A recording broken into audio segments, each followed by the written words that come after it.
Well, good to have you back. Many thanks for joining if you're just joining in. And, well, of course, for those who are just back with us again, thank you very much for sticking around. You're still watching Smart Means Business, though today's edition is simply rotating around the national budget presentation for 2023-2024. The national budget will be presented at the Kololo ceremonial grounds. Well, it is for the third time running since the COVID-19 situation. And of course, this time around, we do expect a full house because we are off or we are past the COVID-19 era. But of course, you should as well know, since the president did test positive a week ago, you should be very cautious and aware. That means you really need to have your masks on all the time as you continue to go through your business day.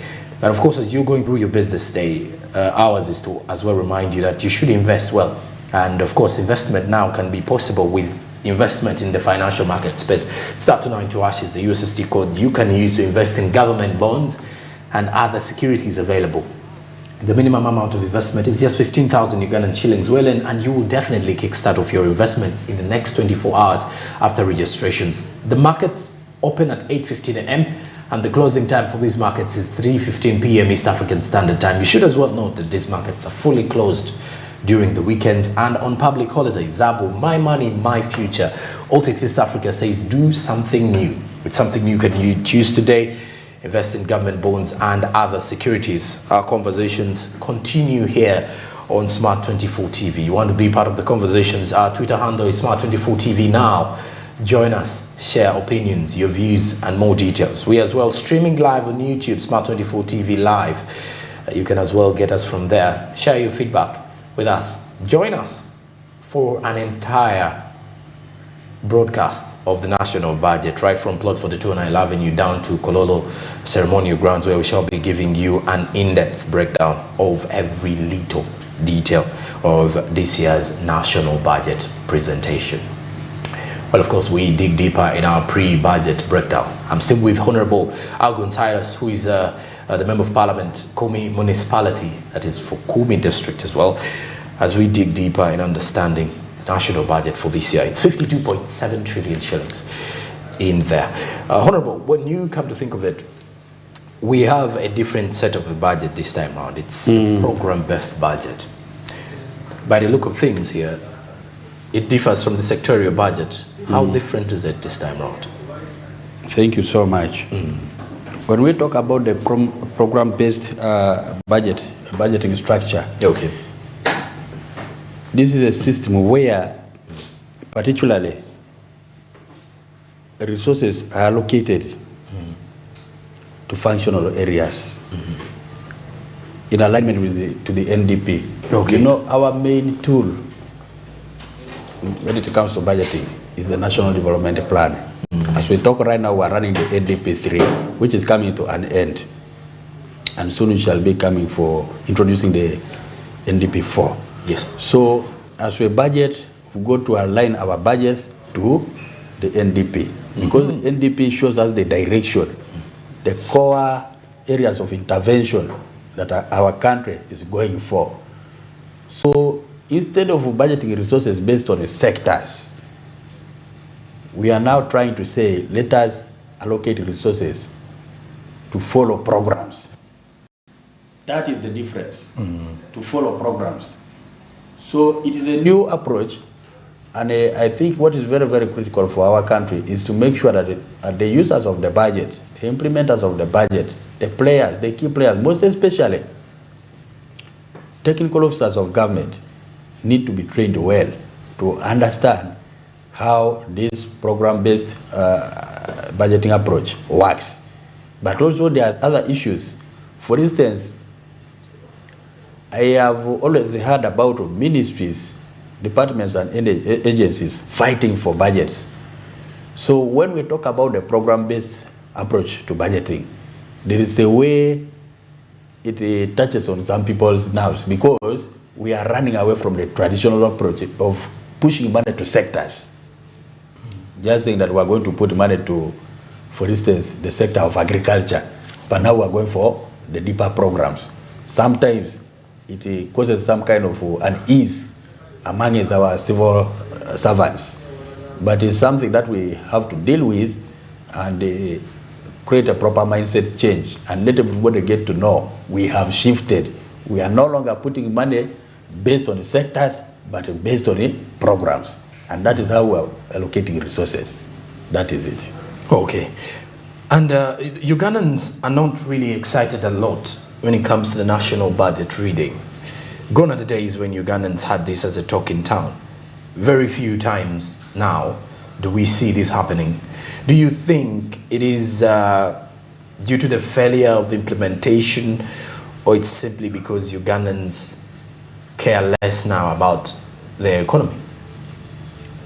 Yeah, sometimes now people relegate everything and say now, let God just be there for everybody. But we work for ourselves now. Okay. Yeah, people have gone to that level. But I think some of this comes as a result of not including everybody during the budgeting process. Because budgeting is a process. It is not just a one-day thing where you are going to come and read the budget, for instance. No. But it starts from a very high level. I mean a lengthy level. When you look at, for instance, the districts, they've got to go to the grassroots. We used to have what we call the PDCs, for instance, the parish development committees. Okay. Because our is we are meant to have a bottom-top approach to our budgeting. So how do we inform our budget? Our budget should be informed by the desires of the people, right from the grassroots. So that therefore means our processes must be credible, must be authentic, must be acceptable, must be inclusive, include the common person in decision making. The person in the parish level, the person in the village knows what they desire for. Okay. They know what they are lacking. So our issue, I'm talking about participation in the budgeting process. For instance, when we have the regional budget conferences, do we endeavor to make sure that the ideas that people have given at that time are captured when we are doing the final budget? Those are some of the things that matter. And number two, when we are budgeting, are we aligning the budgets to the NDP3? There are also issues to deal with other planning frameworks. For instance, the NRM manifesto, because NRM is the government in power. Sure. The party in power. So if the president has been going to the countryside, the prime minister has been going to the people, the ministers have been going to the people, and they have been making promises. These promises can only be fulfilled through the budget. So the people sit down there and they are waiting to see, yes, the promise by the president was made in 2022. Is it going to be fulfilled through the budget of 2023? So if people wait and they do not see that coming through the budget, then they get demoralized. We are talking about the SDGs. We are talking about SDGs that are supposed to end by with a deadline of 2030. How are we faring in terms of water provision, in terms of livelihood? What is it that we are doing? We are talking about the Constitution. The Constitution is talking about equal opportunities, for instance. That is one thing that you cannot relegate, you cannot just ignore. So when people look through the budget, do they feel all of them are catered for? When people give their ideas, do they feel when they are reading the budget, their ideas are being read? Those are some of the things that to me matter. Okay. Of course, it's very, very difficult because of scarcity of resources. It will be difficult for government to take care of everybody's view about their budget. It's very, very, very, very, very difficult. And to me now, what is very critical is for us to make sure that the budget that we have provided delivers whatever we have committed ourselves. You know, first of all, the budget is an act of parliament. It is a law. So nobody should get off from what the budget has provided for. We must implement it to the letter. Okay. Yes, so my worry is when some people come and distort the budget, try to do something outside what the budget has been, what has been provided for in the budget. That is breaking the law. It is breach of the law. Okay. Otherwise, we need to give people morale. Let us accept this budget the way it is. It is not as bad. Resources are scarce, and therefore, for that matter, we provide based on what we feel is the current priority What is very, very important is for us to make sure that that provision is implemented properly. It will benefit the people. Okay. Furthermore, we've seen budget cuts in this next financial year, 2023-2024. Brings us to the most huge concern here. As the parliamentarians, when you are passing the appropriation bill, which clearly gives a go ahead for the national budget to be presented, you look at the situations that we have budget cuts to minimize on our endless or reckless spending expenditures, especially in government bodies. But there's another huge concern here. We have a growing domestic debt, and we also have a growing external debt. Looking at that, it clearly shows you we've been taking more loans as a country. When you look at the resource basket or the resource envelope that the Uganda Revenue Authority is likely to have in its target, it's 29.9 trillion Ugandan shillings. That is, if at all they are able to at least collect those taxes. Now, that means the remaining amount to fund this budget is likely to come from borrowing. How are we going to control our urge of over-borrowing as a country? Thank you so much. First of all, with whatever we do in terms of suppressing the budget, cutting down, we think about borrowing, the most important thing, first of all, is for us to be close to our people. Okay. When we are close to the people, we get to know what matters to them most. What is it that helps us to support our people to continue with the lives? And the other thing is about discovering the sectors that are highly sensitive, that need investment so that we are able to see a bigger contribution in terms of our GDP. We must be able to allocate resources to the most critical sectors that are productive to the economy. What does it mean? We have to cut down our appetite for consumption. Consumptive expenditure, which may not be able to contribute to the bigger yield of taxes and a contribution to our economy, should be suppressed. For me, that is something which we cannot avoid. Wasteful expenditure. Issues of corruption, which is rampant across the board. Nobody should tell you that Uganda now is safe in terms of corruption. There is corruption everywhere. Very true. So if we tighten the nuts and we manage to have effective and efficient discharge of the budget, then I can tell you little money can be able to show you results. Wasteful budgeting is not acceptable. So for me, first of all, we must learn to make our budgeting process a very credible process, a process which is accepted to the people, a process which is people-centered. We must listen to the urge of the people, but let's make it sure that we put money to sectors where we have the opportunity. For instance, we should not just talk about agriculture all the time. In this year's theme of the budget, we are talking about monetizing the world economy. We are talking about commercializing. But what is it that we are doing if agriculture is the one that we are taking to be the lead? We must be seen to actually put resources there where our heart is. And that should mean let us provide money right from the issue of climate change. What is it that we are doing? Because we are securing agriculture. Number two, educating the farmers on what they need to do in terms of selection of enterprises. What is it that we are going to choose? Is it yielding? Does it have a market? We do not want to produce an agricultural product that does not have market at the end. We shall be wasteful.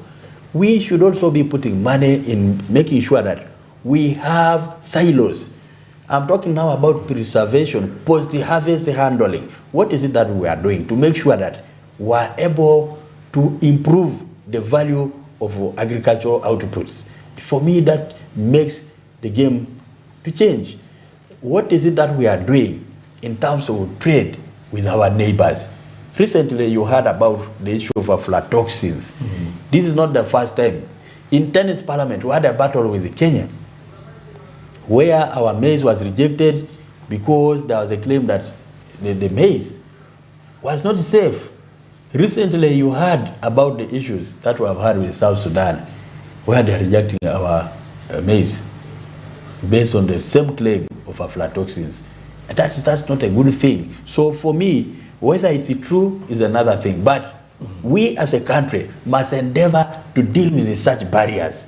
What is it that we are doing as Ugandans through this budget to make sure that value addition becomes a reality? Because after all, that is where the entire majority is based.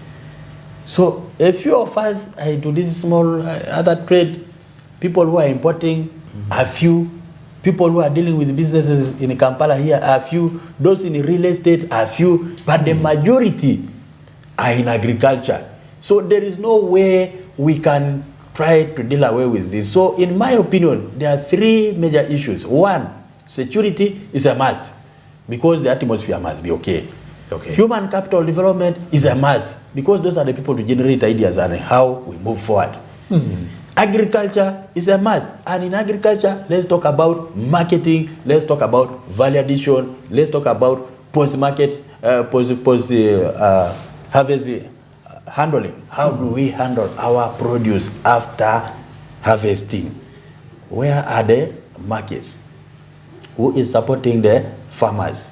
How are you handling the issue of land? Because land in Uganda, not only Uganda, across the world, you cannot invest when you do not own what? Land. It's very, very difficult. So most especially for us who are agriculture based, you have seen so many people being chased away from their land. One single person comes and you hear the whole village is running because somebody has laid claim on acres of land and is driving the whole population out. Will they go to the garden when they are being chased? No.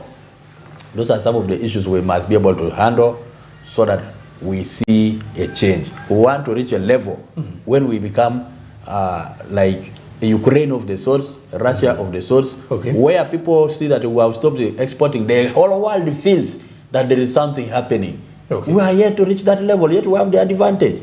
Yes, we can produce a lot. Cassava, the milk is now there. What is it that we are doing to multiply? The coffee in the east, actually greater north, we used to be good in this cotton. But the issue is, instead of doing the final material, we are only exporting the linty cotton.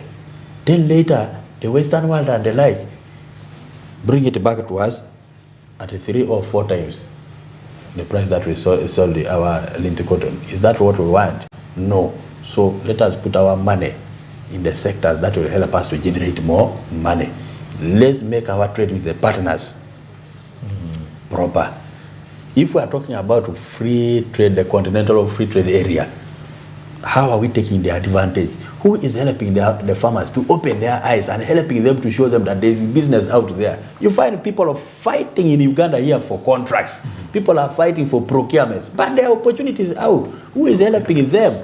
If we are talking about funding those who are in trade, are we being realistic in making sure that there are equal opportunities? Sometimes when we get this money, we hear that some few people are the ones who get this money, based now on the know who, and that is dangerous. So for me, let us give people the equal opportunity.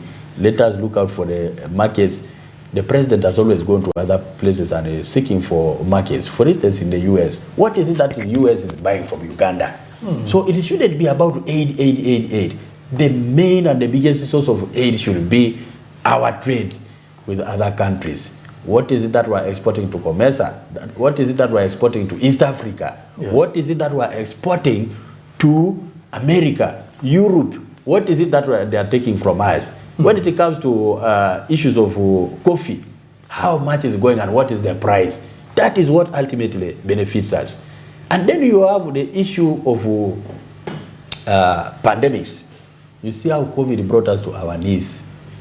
I think now Africa needs to learn one thing. Even when we are passing our budgets, African continents, through their blocks, regional blocks, for instance, now we have the EAC, we have the SADC, they should do whatever it takes to come together in a sort of United States of Africa to see how they can be able to invest in research.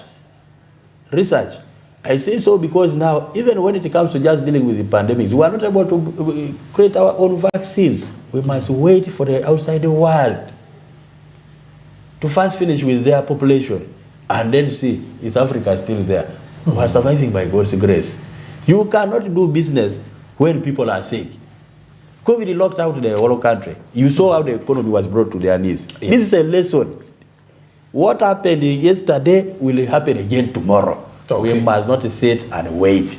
Yes. All right, Honorable, lastly, from the political side of view, you're a legislator. How are the people of Kumi municipality doing, and what are the efforts you are doing to ensure that they understand the budget? Very good. Immediately after passing of this budget, after reading of the budget, okay, I'm going to prepare myself. And I want to take advantage of the current media space that we have. Okay. At least we have the freedom now to express ourselves on media. Okay. We have social media platforms. I'll have my team. I'll prepare properly and discharge the information through the social media platforms. In Kumi particularly, we have Kumi Development Forum, the Attica Development Forum. We can use these platforms to make sure that people get information. Number two, in Kumi, we have Kumi Continental Radio. It is called Continental FM. Once I descend down there, I intend to go to radio and make sure that I unpack the budget to the people. Let them get to know what is there for the country, but also bring it downward, closer now to the people, so that they get to know what, as Kumi, they are benefiting. And we've got to be thankful to government because as we talk right now, a contract has already been signed between the government and the Arab contractors to give 12 kilometers of tarmac to Kumi town. It is going to change the face of our town. So government is doing its best. Of course, we have to accept that in everything that we do, there are always challenges and there are weaknesses. I don't want to say that 100% government has failed. No, government is trying its best. And I need to give government that support. All of us need to give government that support. We need to support our president to do the right thing. Where we need to tell him that there's a gap, we should be able to tell him the gap. Those who want to demonstrate should be allowed to demonstrate peacefully. That is okay. Don't curtail them. Let people express themselves. And that critique that comes from those who are dissenting is good for our economy because the wakes us up. So as the people of Kumi, for us, I'll be going down there to make sure I share with the people. I ask them, what was your disappointment in this budget reading, for instance? What did you expect? What failed in your opinion? Yes. What do you think I should say next time? What should we improve? What should we do? And when you give people that listening ear, indeed I can tell you, they feel they are part of the country. Otherwise, if you don't do that, some people now get to think they are not Ugandans, much as they are within the borders of Uganda, which is very bad. So we want to encourage everybody, stay put. We are there, government is there, we are going to move. The media is there to help us to know what is exactly happening. And I want to appreciate specifically Smart 24. Okay. The issue is you have taken your niche of the business. And I think that is the way forward. Because actually, that is the way the economy thrives. Let people get to know the business opportunities that we have as a country. Let people of Kumi not just fight for small businesses within Kumi. Let them follow. When they watch Smart, they're able to see the opportunities outside Kumi, outside Uganda, opportunities in East Africa and other places. Let us open up to trade. But also, I will be asking government continuously to support my people and give them capital. If we are talking about the parish development model, is it real? Is it helping? And for me, in my effort, I want to go back to the people. I started and established as PDM will come. If it has come, is it being discharged in accordance with the guidelines that have been set by government? Are the guidelines adequate? Are they okay? If there's a problem, I come back and make a complaint in the parliament and adjust these guidelines if they are not working. It's good to consult with the people and know from them what do they think. We talked about Emioga. Has it worked? Where has it failed? There is the other issue of insecurity across the cattle you know, we are bordering Karamoja, and there's always been that challenge of cattle raids. These raiders come as far as Kumi. Okay. So our issue is, how do we work out with UPDF, with government, to make sure that this issue of cattle raids becomes an issue of the past. Those areas which are affected by cattle raids, people cannot go to school, the children cannot go to school too, people cannot go for agriculture, you cannot go to the garden when the Karamojons are shooting guns. They come not only for animals, they also come to kill, and that is terrible. So those are some of the efforts that we are trying to do. We want to follow government programs and make sure the government programs deliver. We want to monitor UPE to see whether really it is helping the common person. And government has to put more money in UPE and USE to make sure that we create a difference for the common man and bring more people to the commercial economy so that they contribute to the tax base of the country. There we shall have enough money to dispense through the budget come the next year. Thank you. Many thanks for that insightful conversation. The discussions here have been really rotating around the national budget. When you come to think of it, the allocations for the whole budget, 9.5 trillion Ugandan shillings is heading to human capital development. So it's taking the lion's share of 18%, followed by governance and security at 14%, that is 7.5 trillion shillings. Transport and infrastructure, 8.5%, that is 4.4 trillion shillings. Maybe then we shall become, then potholes will become a myth in our country once that is passed. Then the private sector development is 3.5%, 1.8 trillion shillings will be heading there. Then development plan implementation, 1.8 trillion shillings. Does this also imply to the PDM as well? Yeah, I want to believe so, because whatever money that is in this budget is connected to nearly everything. Okay. Yes, then there's also something to do with agro-industrialization, taking 3.3%, that is 1.7 trillion shillings.